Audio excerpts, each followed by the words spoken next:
Obviously, they put in all the work, the effort, the time, the sacrifice. Competed really hard in every game all the way through. Very grateful for that. I thought we had great leadership this year. Our captains did a tremendous job of really setting a great example for everybody. Guys that have been here before, rookies, young players.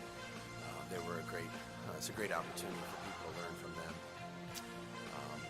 And now, obviously, we'll head into a evaluation phase, part of the year that everything we've done, our entire operation, our entire process, all of our individual performances, that's what we want to look at, starting with myself and our staff and everything we've done to try to see every way we can how we can improve and make our football team better. We know what the goal is here and the standard. That's certainly our record. The way we finished this year isn't that, and so we're going to do everything we can to make that better and improve it as we go forward. And that's what our focus will be on. Players will take the necessary time right now to get healthy, physically, mentally, emotionally, make sure that they're ready to go. We have an opportunity to come back together in April and have a productive off season. But the next month and a half will be all spent on evaluation and what we can do to make everything we do better. So, Josh, you obviously have some uncertainty right now at quarterback. I know you can't name names and things like that, but what's sort of an ideal scenario for you for your quarterback in 2023? And then also, what sort of path forward might there be with Derek Carr? I think there's going to be some time here that we need to go back through everything that we've done, and it's going to start with him, and so we're going to look at, the games we've played, our performance at every position, and try to, just look at it objectively now. I mean, now we're not getting ready for another opponent. We're not focused on a game plan. Now we're just looking at, what we've done, and at the end of the day, we'll need to make some decisions about everything. That position obviously is paramount, but it'll be no different in any other position.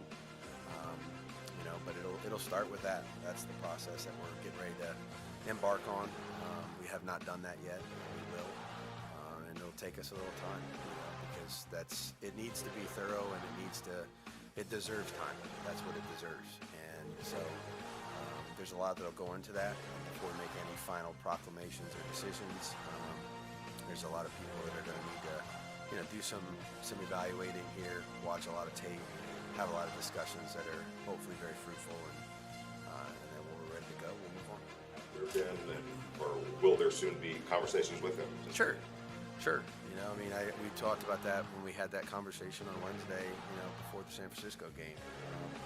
That there's going to be a time and a place to have a conversation or multiple conversations at the end that need to be had. Again, we've had a great relationship. He's done a lot of great things, and anything that's said otherwise is incorrect. So we'll look forward to that, and like I said, there'll be some time between now and then. There's a lot of places on your team that, because you're focused as the head coach, it does take time to evaluate, but your staff, you see them work every day. Do you anticipate your entire staff returning this year? Well, obviously Mo Drayton will be leaving to take over at the Citadel, so that'll be one. But we'll look at everything. Again, I think those guys have worked really hard and done everything that they could do to try to help put our team in position to win. I think they deserve an opportunity to. We're going to evaluate our own performance for sure, and that's every year. So I'm definitely not ready at this point to say anything other than I'm thankful for all that they did for us to try to help us win and give us a chance. So we'll look at that obviously as we go forward. When you're evaluating the coach, how much is it, okay, this is the guys we gave them and they did the best they could, and how much is maybe, hey, there was underproduction based on, how much does that? It's both, and that's the tough part, and so that's what we get paid for, so we understand that, there's different circumstances, that may limit our ability to be productive, and then there's other things, other factors that go into all that. So look, we all need to be as productive as we can be in our role. That's what our jobs are, and so that's what we're going to try to make sure that we go through. For yourself as an individual, what goes into that evaluation process, just in terms of the job that you're doing as a play caller, as a head coach, and a leader that's always been expected in the office? Yeah, I think number one is going back through and what was I doing? What was I responsible for? How productive was I in my role in terms of the things that I was really responsible for in that regard? I'm obviously responsible for everything, but I think in terms of the individual hats that I try to wear, look at those things and see if they were as productive as we need them to be. I think listening to other people is really important at this time of the year. There's a lot of other people that see me on a daily basis. I think that's true for everybody. That's what I'm going to try to do with our coaches, and that's what I'm going to try to do for myself. Is listen to other people. They give me great feedback. They did all year long, and try to just be very constructive with myself in terms of if there's things that I need to do better. And there's never been a year that I've coached where I didn't feel like I could do a better job. So I think that will definitely be true this year, in a lot of areas, and I think that's probably going to be true with most people. How challenging is that, though, to be the CEO basically of everything, overseeing everything, and then as opposed to just being, the play caller that's designing all the plays and calling them all in and all that? Yeah, it's a great challenge. It's also very rewarding. You try to maintain the culture, the vibe in the building day to day, our attitude, our mindset, and try to be just a productive leader every day. And it's not just solely focused on offensive plays or offensive production, as obviously my career has centered around mostly. And so it's one of the reasons why I wanted to do it, is because I think it's an opportunity to challenge yourself, and it's an opportunity to grow as an individual. I certainly don't have all the answers. I leaned on a lot of people this year. I'll continue to do that. I have a lot of people that influence, the things that I do on a day-to-day basis, and those people are very vital to me and to our organization. So, it's definitely a different perspective. You have to divide and conquer. You have to trust other people, which I think I've tried to do a really good job of giving people responsibility and then trying to be there if I can to help them in any way that I can do. But ultimately, really leading and making sure that we're trying to do the right things day to day as a football team, not just as an offense, is really where it starts. I think with that, at the end of the season, your players and your staff kind of create their own culture and their own identity. Throughout the first season, going into this next season, are you kind of pleased with where the culture and the identity of the locker room is, especially with new players coming in? Yeah, I think that those guys, again, you have to have a vision for what you want it to look like and how you want to play. But I thought that, the big key for us is we were honest and we communicated, from the very beginning kind of what we were looking for and what the expectations were. And I thought our leaders, our captains in specific, did a tremendous job of really upholding those things and trying to bring everybody else along with them, And there's always a new element to it when you change, And so we changed last year, We were new, and so hopefully as we go into this second season, there's going to be a lot less new in terms of what the expectation is, what the standard is, how we run our operation day to day. We know there's going to be changes and adjustments to staff, and players, etc. That's every team every year. No team is the same from one year to the next, so that part's going to be what it is. But I think in terms of the mindset, what we're looking for, how we work, how we go about trying to do our business day to day, I think that will be more of the same for them. But very pleased with the way that the guys acclimated to our vision and our philosophies. And now hopefully we can take it to another level as we look to improve. One of those characteristics that you just expressed feels like Josh Jacobs embodies pretty much every one of those things. He's going to be a free agent or scheduled to be a free agent. How confident are you that that's not going to get to that point that he's going to be a Raider? Yeah, I mean, I think I've stated my position on him numerous times, and it hasn't changed, obviously. And to be the NFL rushing leader, that's a great individual achievement.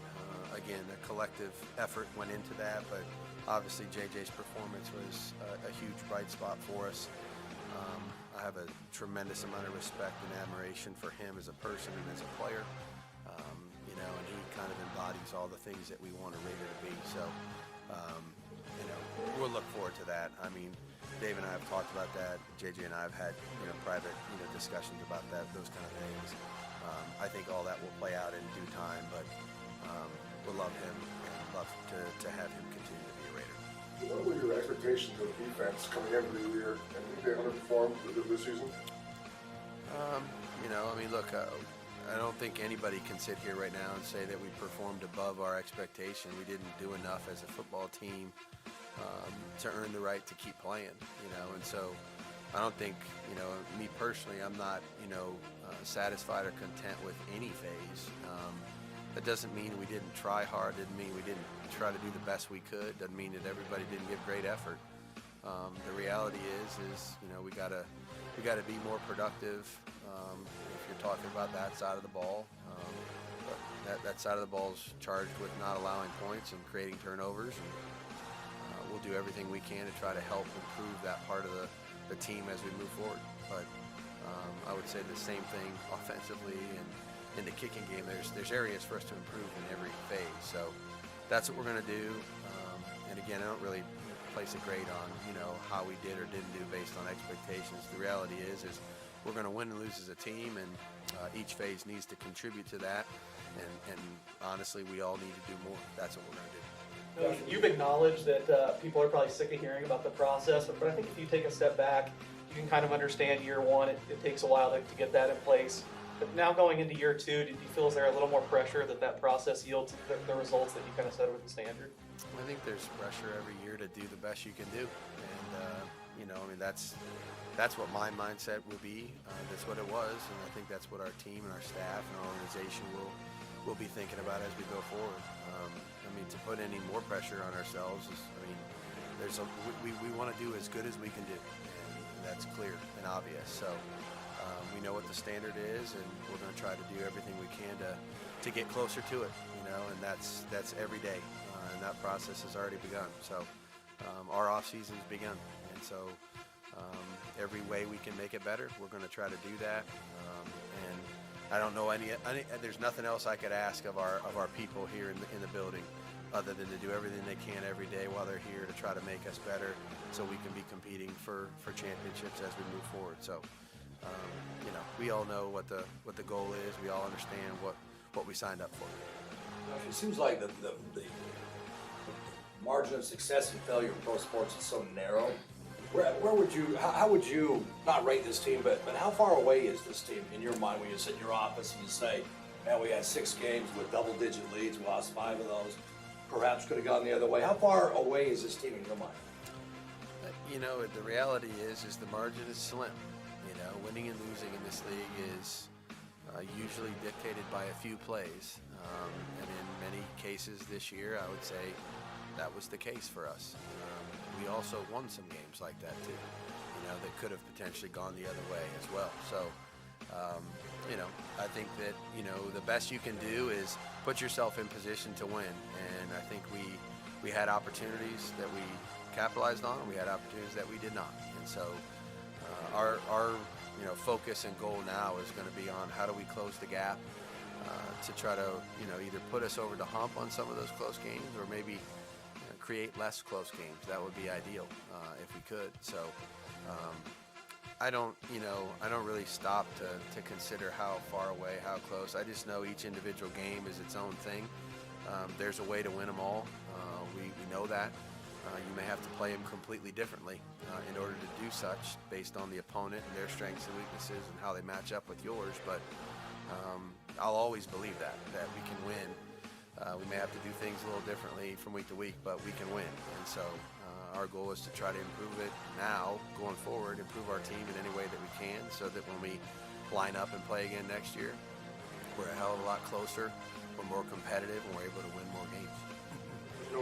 Obviously no moral victories in football, but when you look at those close games and knowing that you're going to play away, does that make you optimistic moving forward, knowing that you win those games, you're a playoff team next year? I'm optimistic because of what I see day to day. That's what I'm optimistic about, and when you sit there and you look at the way that the guys work and their attitude and their mindset, the way they played down the stretch, the way they competed with a number of teams that are really good football teams and good organizations, and so my optimism stems from the guys that I get to work with every day, and our staff and our players and the guys upstairs. I know what they're doing, and I know how hard they're working to try to close the gap on where we need to go, and so I'm always optimistic about that. How different do you think your defense might be next year from personnel standpoint? I'm sorry? How different do you think your defense might be next year from a personnel standpoint? Look, there's obviously a lot to go into that. That's a broader question that'll probably be answered over the next so many months. But, there's certainly a number of free agents. We know, we're aware of that, really on both sides of the ball. But those questions will be answered here as we go through our process and evaluate what we had this year and what we might need to do to get better, So it'll look different. There's no question about that, but I'd say the same thing for the other two sides as well. Nothing's ever the same from one year to the next, and there'll be new faces in here, whether they be draft picks or somebody in free agency, and I'm sure there's going to be some guys on the team that we're definitely going to try to bring back and continue to work with. Whether you win or lose, lessons are learned. What are some lessons that you learned in your first year here in Silver and Black?